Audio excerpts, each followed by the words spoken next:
Welcome to the Three Martini Lunch. Grab a stool next to Greg Columbus of Radio America and Jim Garrity of National Review.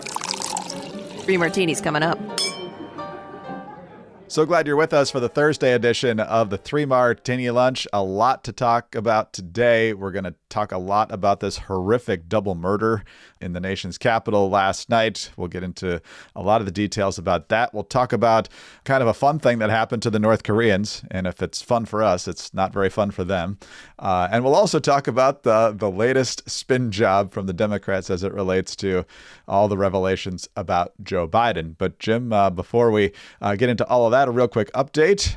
The big, beautiful bill that we talked about on Wednesday passed after a fight in the Rules Committee and then a debate on the floor. Went all night. Final vote was, I think, around 7:30 or something this morning. 215 to 214. It passed. There was a manager's amendment, meaning the speaker changed the bill in order to speed up when work requirements for Medicaid recipients, these able-bodied adults who are now eligible thanks to Obamacare and the states have decided to expand. That kicks in now in 2026 as opposed to 2029. They did, however, codify the lifting of the SALT deduction cap from $10,000 to $40,000. So the blue state Republicans getting a big win there. We'll see what happens in the Senate. Obviously, some folks there will probably want to make some changes, which means we get to do this all again pretty soon. Yeah. By the way, if I had a dime for every time I heard something that went through the House the conservatives didn't really like and was like, don't worry, the Senate will fix it, I probably could pay off the debt. I'm not expecting the U.S. Senate to come riding to the rescue and take out the stuff in the bill we don't like. In fact, I don't really think you're going to see huge changes to this bill going forward. It's not, as we kind of a mixed martini, as we said yesterday. Obviously, you needed to extend the individual tax cuts passed back in 2017. You kind of would say, okay, we were going to have to raise the SALT that was, going to be necessary. Quadrupling it seems like a lot, but maybe that's what was absolutely necessary there. Also, as I said, it was going to complicate the tax code instead of simplifying it, which was for a long time a Republican goal that apparently has fallen by the wayside. And based on the Senate passing the No Tax on Tips Act earlier this week, I strongly suspect a final bill will include some element of no taxes on tips. And I'm sure there are a portion of our listeners will love that part. My guess is they probably work in professions where they collect tips. The fact that why this form of income, and who are we kidding? It is income. I know I heard people saying, well, it's not really income, it's a gift. The IRS says you're supposed to pay taxes on gifts too, right? I mean, they don't do a lot of auditing of birthday parties and Christmas and Hanukkah and all that stuff, but seems like you should be paying taxes on that technically. So I suspect we're going to get an even more complicated tax code out of this, but that's another fight for another day. Again, it was 215 to 214.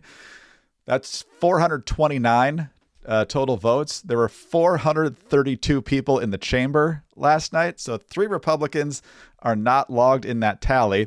One of them is Andy Harris of Maryland, who voted present. There were 2 Republicans who voted no. Then there were 2 others that didn't vote. Andrew Garbarino of New York fell asleep in the back of the chamber and missed the vote. Oh, come on. And David Schweikert. David Schweikert of Arizona, according to USA Today, and this is quoting Mike Johnson, slipped his electronic voting card into place after the vote. And once Mike Johnson knew he had the win, he wasn't going to wait for these people to get down there and get the job done. So you can talk about how you supported it to your constituents, but you can't actually say you voted for it. Greg, I'm not quite going to say you had one job because being a congressman involves a lot, but this is a big part of the job. And isn't this like arguably the biggest and most consequential vote they're going to take all year? That's what they say. Yeah. This is the top bill, 2 or 3. If you're going to fall asleep during really important events in the House chamber, you really should be on the Supreme Court. I'm thinking of Ruth Bader Ginsburg. She said she had too much wine. I just say I've never related more to Justice Ginsburg in my life. And secondly, just an observation. What? You're chatty in the back? You weren't paying, Come on, man. If I get up early to write the morning jolt every day, you can be awake in time to vote on the legislation. Yeah, I don't know the specific reason that Schweikert was late, but these people have staffs. So these staff members... It's 15 minutes usually, and they never do it in 15 minutes. They'll hold that vote open for hours if they need to get those last votes. But generally, The 15 minutes really mean it's like your wife getting ready. It's like 15 minutes. It's really closer 20, 25 minutes a lot of times. Amazing. Staff members, 215 other Republicans, just elbow him. I mean, get him up and get him. Are they drawing on his face while he's asleep or something? Or putting his hand in a pool of water or something? It's an all-nighter. If you want to doze off while the hours and hours of debate go on, go the for debate. it. Nobody cares about the debate part. Somebody should wake you up for that, though. All right. Well, as we said yesterday, some folks struggle with basic economics when it comes to spending cuts and other things, because we're obviously running big deficits and a huge debt. But if you want to understand economics better, you need to understand how they really work. And that's where Hillsdale College comes in with their brand new course, Understanding Capitalism. Now, you can go to Hillsdale and get that education, or you can get it for free with this brand new online course. Hillsdale College is offering more than 40 free online courses. That's right, free online courses where you can learn about the U.S. Constitution, the stories in the book of Genesis, the rise and fall of the Roman Republic, or the history of the ancient Christian church with Hillsdale College's free courses. These are exciting, fascinating courses you're not going to fall asleep on. It's not like a really important vote in Congress. No, I never fell asleep once at Hillsdale. The role of profit and loss, you'll learn about that in this course, how human nature plays a role in our economics, why capitalism depends on private property rights, the rule of law, and above all, freedom. So go right now to hillsdale.edu/martini to enroll in this course, Understanding Capitalism. There's no cost, and it's easy to get started. That's hillsdale.edu/martini to enroll for free. All right, Jim, our first official martini today is a not just bad martini, it's a horrific martini. I happened to be watching the local news last night, which I almost never do, and they came on at 11 o'clock, and they break in with the story of this double homicide at around, I think it was 3rd and F Street. At first, they were talking about, well, this is near the Washington FBI field office, and they weren't even mentioning the fact that it was also very near the Capitol Jewish Museum. And that is the reason that this double homicide took place. 2 victims shot dead. They were employees of the Israeli embassy here in Washington. 30-year-old Yaron Lashinsky and his 26-year-old girlfriend, Sarah Lynn Milgram. According to reports, they were planning to go to Israel next week, where he was about to propose. The person they have in custody is a guy in his early 30s named Elias Rodriguez. There doesn't seem to be much doubt that he's the guy. It's not like he was resisting arrest or that he was shouting that he didn't do it. Instead, he was shouting this when he went into custody. Free, free Palestine! Free, free Palestine! Free, free Palestine! And Jim, ever since those Hamas attacks in the fall of 2023, the hatred of Jews, the hatred of Israel, it's not hidden at all. It's out there. It's unabashed. It's on many different college campuses and beyond. When the call is for the end of the state of Israel or the destruction of the West, you can't be totally shocked that something like this happens. Greg, when I was doing the research for today's Morning Jolt, I went over to the website of the American Jewish Committee, which was hosting that young diplomat's reception. And they still had the invite part of the website up there, and it said the location would be shared upon registration. And I suspect most of our listeners can figure out why that is, that if people know where a group of Israelis or a group of Jews are gathering, the best case scenario, maybe nobody shows up, but in a lot of circumstances, at minimum, you're going to get some anti-Semitic yahoos protesting and accusing, death to the Zionist state and blah, blah, blah, all that kind of stuff. That's really the among the less bad scenario. The worst case scenario is something like last night, where some anti-Semitic yahoo with a gun shows up. I was thinking about, this brought me back to the days after October 7th. I've mentioned where I live in Authenticity Woods. There's a JCC not too far from here. There's a synagogue not too far from here. Both of them had cops out there. And it doesn't just happen after, notable events like October 7th, a couple times a year, which generally is a sign they've gotten some threat. Some, God knows, some bomb threat or somebody, calling in they're going to do this. This is a fact of life for Jewish Americans and for those who hang around with Jewish Americans. Here we are, nation's capital, the year 2025. And if they're gathering in a group, it is an opportunity for some yahoo to come along and try to kill them. And, whether you want to call it a modern pogrom, whether you want to call it this is straight up terrorism. This is the intent is to terrify. The intent is to terrorize. Andy McCarthy, who guest hosts on this program, has posted in the corner that he says he suspects this will be prosecuted under terrorism statutes. That basically they'll be, because this clearly was an attempt to target people and influence policy. The perpetrator was identified as a member of the, quote, Party for Socialism and Liberation in a publication called Liberation, which is the newspaper of the Party of Socialism and Liberation. So you can't say this is some crazy right-winger saying this guy's affiliated. This is one of the communist parties in America, and I'm rather, which is, we barely need one. Why would we need more than one is beyond me. But basically, they are full on. We need a communist revolution in this country. We need to overthrow the capitalist system. We need to overthrow the existing form of government. And but we need socialism. And also, I love this detail. The standing army and police must be disbanded and replaced by the armed people organized in workers' defense councils. Now, I'm sure that the overwhelming majority of our listeners are saying that sounds terrible. But there might be one small part like, well, at least they're allowing people to keep their guns. Then I went and checked what they have to say about the Second Amendment. The Second Amendment was added to the Bill of Rights as a license for racist vigilante militias, they declare.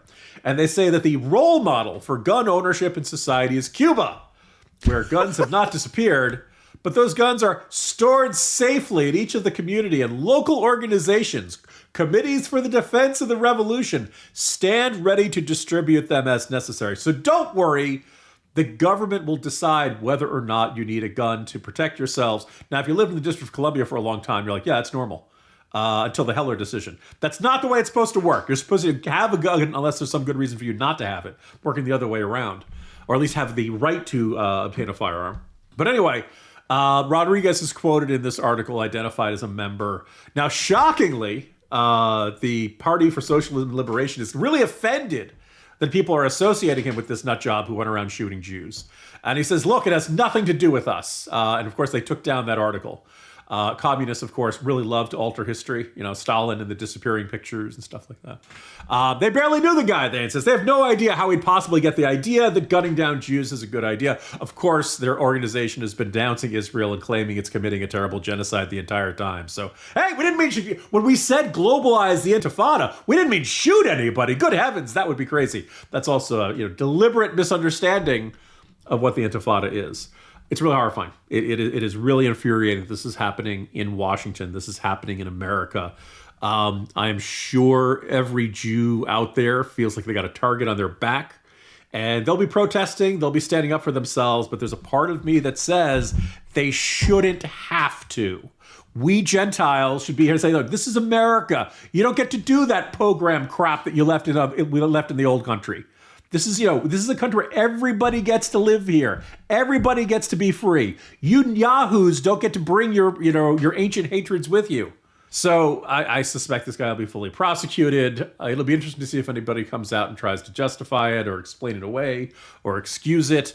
I'm not the right kind of person to determine about whether he's handsome, like the guy who shot the CEO in the back and thus will turn into some sort of folk hero on the far left. But just an appalling turn of events last night in Washington, Greg.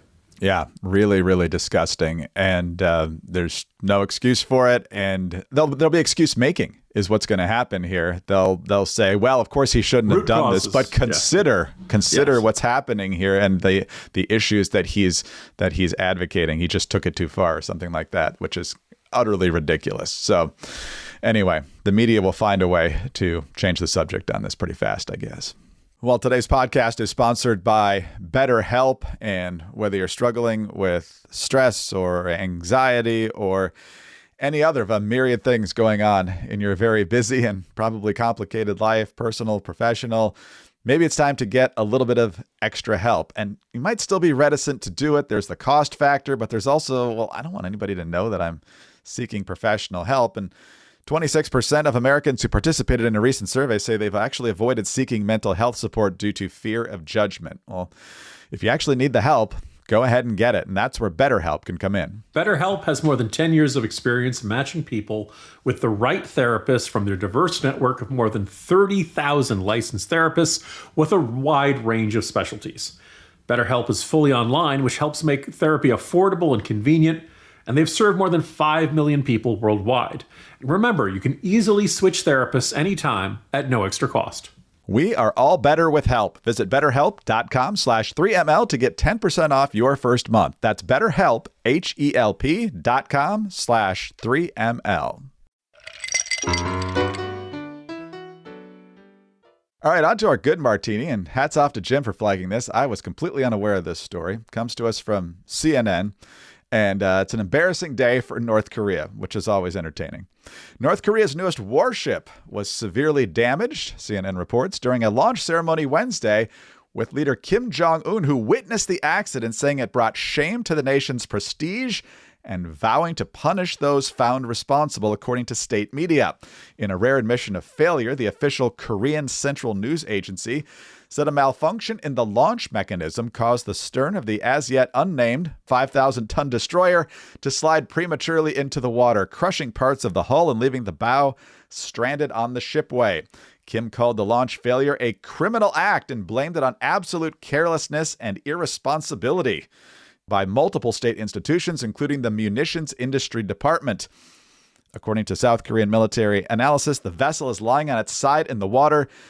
Jim, the less funny part about this is that there will probably be people literally executed as a result of this. But just when you're starting to worry that North Korea is getting more and more competent about certain things and getting more bold about meddling in the world, they've got some of their folks in the Ukraine war now.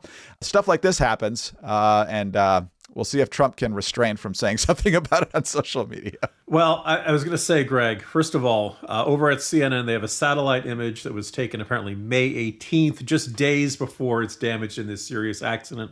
I have yet to see what it's going to look like now that it's on it. Apparently, it's on its side. It is completely like half in the water, half out. I would look at that and say, God, it looks like it was hit by a tree. At least that's been on my mind lately. The other thing is, I'm sure right now, you know who's actually smiling and feeling really good today, Greg? Who? The Mexican Navy. Hey, it wasn't us. We don't always know how high our masts are and how low the Brooklyn Bridge is and really embarrassing and all that stuff. But at least we can get our ships out of the dock, which is more than the North Korean Navy can do. I'm fascinated by this, and I am very tempted to rewrite the ending of the next Dangerous Click novel to have him going in and sabotaging this. And yes, we'll pour one out for the North Korea, everybody involved in this, because like this is a really big disaster, and you'd think the able to put the boat in the water would be kind of job one, really important. Nobody really likes to talk about the effectiveness of their ships on land. Generally, this is where you want to have a warship, is in the water. And at that point, you probably just want to kill yourself because it's happening right in front of the boss. That's the thing where you kind of knew that was going to be very bad. South Korea, no doubt, is smiling very much. I also was kind of struck by, apparently, there are a lot of pictures they have of North Korean naval ships. They don't have a lot of video, which is making them say they're not 100% sure the engines work on a whole bunch of ships in the North Korean Navy. So, look, not going to get around it. North Korea is still a threat to South Korea, still a threat to the region, still firing off missiles and stuff like that. But it is worth noting that apparently their Navy is up to the standards we've come to expect of that fine North Korean engineering. Which probably should make us more nervous about their nukes when you think about it. Yeah, if you're one of those North Korean officials that is going to be held responsible for this, you might want to call in sick for the foreseeable future, because if you don't, you're going to be out real sick permanently.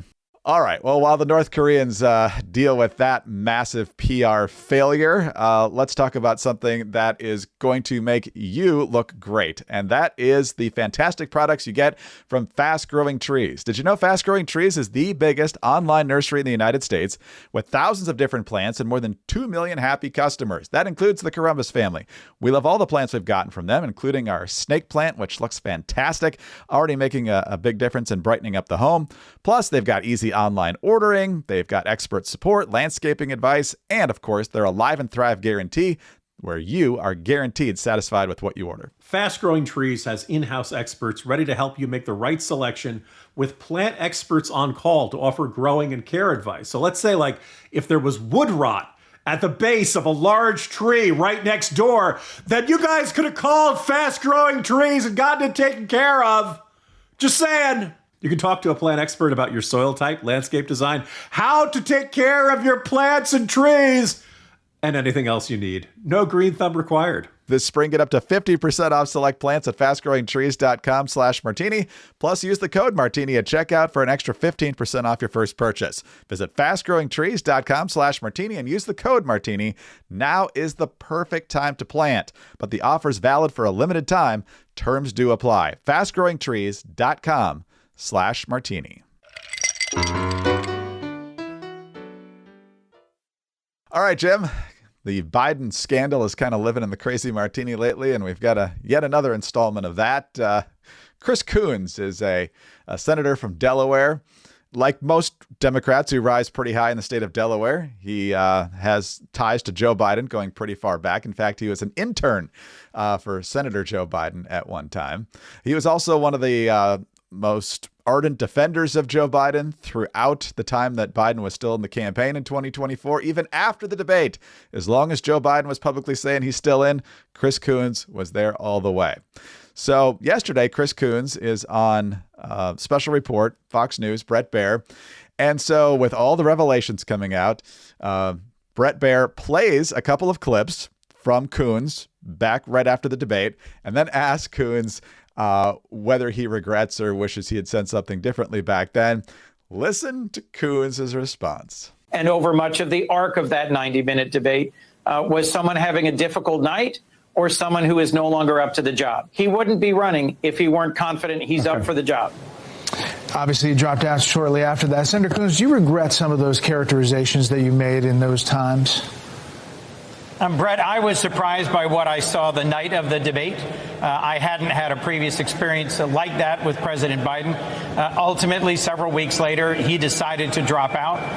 And frankly, rather than looking back and relitigating the timing and the decision, I think we should be looking forward at how we can come together and confront the challenges facing our country at home and around the world. Yeah, definitely. We want to put time to that. But since all these revelations have come out, have you rethought about your framing, your thinking about your analysis of his mental cognitive ability? Brett, I don't think it's a news story that Joe Biden is a seasoned senior leader of our country. It was probably the most covered story of 2024, questions about his age. I don't have questions about whether he was capable of being an effective president. Wow. Chris Coons still sipping Kool-Aid, I guess, for lunch in terms of thinking Joe Biden's still be an effective president. But, Jim, it's one of my favorite dodges in Washington is, can't we just move on? We have big problems we have to deal with. Why are we still talking about this? As Ted Kennedy used to say, water under the bridge. So I'm going to look at the other book, Fight by Jonathan Allen and Jamie Parnes. And one of the first anecdotes, this is page 10, right? Chris Coons is watching, but this has to be based on an interview with Coons because it's the only way you could characterize what Chris Coons was thinking as he was, watching the debate. As he's talking about typing on his phone. As his thumbs banged on the screen, he kept watching. He could see what they saw. They saw the Democrats who are freaking out as they watch Biden during the debate, even if he couldn't say it. This is awful, he thought, as the debate neared the halfway mark. Dang, and he didn't say dang, this is not picking up. The back half wasn't so bad, he convinced himself, but it was hardly good. He knew he'd be a lead member of the cleanup crew. And then, of course, and there's more, the president had blanked the bed, and I think listeners can, that's not a direct quote, but that seems to be Coons' thing. But then Coons gets onto like the text chain and is telling other Democrats to stop panicking, stop bedwetting. This is our president. We're going to defend him. So the funny thing is, and I remember, of all, there are a lot of Democrats we can make fun of and we can rip into for the way they treated this. Chris Coons was really mad at other Democrats for saying what he knew to be true. There are a lot of people, usually get angry at somebody for lying. He actually agreed with them. He believed the president had, to clean up the metaphor, pooped the bed. And he was mad that other Democrats were saying, wow, the president pooped the bed. It is there's hypocrisy, and then there's wow, that's like Michael Jordan taking hypocrisy to another level. That is like when you're stop telling the truth, it's bad for us. You have to echo the lie that I do not believe myself. The other thing is that, Greg, there are a lot, there are a lot of people who are, pretty happy in Washington. I think the senator next to Coons who wasn't getting those questions, he looked pretty happy during that interview. Glad it's not me. Yes. Good luck, buddy. You're on your own. Yeah, well, that's what happens when you go all in on something that's already falling apart. So when it completely falls apart, you're kind of stuck with what you already said. And all you can do is try to change the subject, which Chris Coons attempted a couple of times. But, right now, nobody's interested in a whole lot else about what he has to say. When I first wrote about this, because I came across that segment in Fight, I was like, man, I can't believe. And a reader pointed out Chris Coons owes his entire career to Joe Biden. So if Coons had said, this guy's been like a father to me and he's been my mentor and I just can't speak ill of him, you'd at least credit it. But he was no, I honestly genuinely believe the president's doing great and everything's hunky-dory and he was a great president and nothing to see here. And even Baghdad Bob is watching this and say, come on, man. Yes. Yeah, it's the real holdouts now who are still saying, I don't know what you're talking about. Everything was fine. You could have done another 4 years, no problem. The Japanese on Pacific Islands are saying, give up the fight, man. Move on. Jim Garrity, National Review. I'm Greg Corombos, Radio America. Thanks so much for being with us today. Please be sure to subscribe to the 3 Martini Lunch podcast if you don't already. Thanks also for your kind comments and your 5-star ratings. Keep those coming, please. Also, you can get us on your home devices. All you have to say is play 3 Martini Lunch podcast. Follow us on X. He's at Jim Garrity. I'm at Greg Corombos. Have a great Thursday and join us again on Friday for the next 3 Martini Lunch.